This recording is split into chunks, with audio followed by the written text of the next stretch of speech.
Bonjour à tous. Petite histoire intitulée « Sillage final ». Chapitre 3, le point d'origine. La ville était déserte au petit matin. Ludo et Luna roulaient vers l'ancien poste de contrôle aérien de Val-d'Oron, fermé depuis le crash initial. C'était là que tout avait commencé. Ludo avait déniché un rapport classifié, une interférence électromagnétique non identifiée avait précédé l'explosion de l'avion. Une onde brève, localisée, et jamais expliquée. Il pensait que ce signal était le déclencheur. Le point d'origine. Le battement d'ailes du papillon de cette apocalypse silencieuse.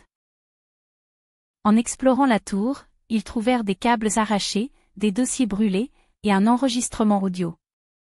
Une voix paniquée, les trajectoires se croisent. Je vois des noms. Des prénoms qui s'affichent sur l'écran. Puis un cri, et un bourdonnement strident. Luna resta figée. Il voyait les morts à venir, avant qu'ils ne meurent? Ludo recula, l'œil rivé sur un tableau de commande où les noms s'étaient gravés à même le plastique fondu. Leurs deux noms, en dernier.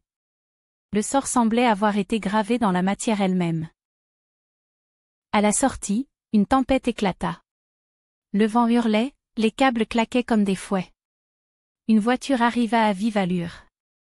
Un survivant, qu'il croyait mort, Elias, l'ancien contrôleur du vol maudit. Il avait simulé sa mort et vivait caché. Il les supplia de l'écouter. J'ai vu la boucle. Elle recommence à chaque génération. On croit que c'est fini, mais elle attend. Elle laisse vivre, pour punir plus tard.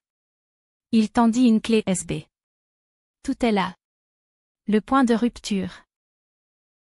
Puis un câble haute tension s'abattit.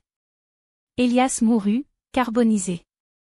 Sa main resta crispée sur la clé. De retour à leur cache, Luna inséra la clé. Des données floues. Des séquences. Des noms. Tous reliés à des accidents. Des survivants, morts ensuite dans un ordre précis. Puis, un dernier fichier. Nom, Mirali. Statut, anomalie non résolue. Nom, Virelli. Statut, anomalie principale.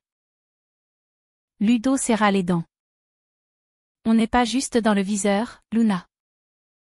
On est, le nœud du problème. Elle leva les yeux. La mort ne corrigeait pas une erreur. Elle corrigeait leur existence même.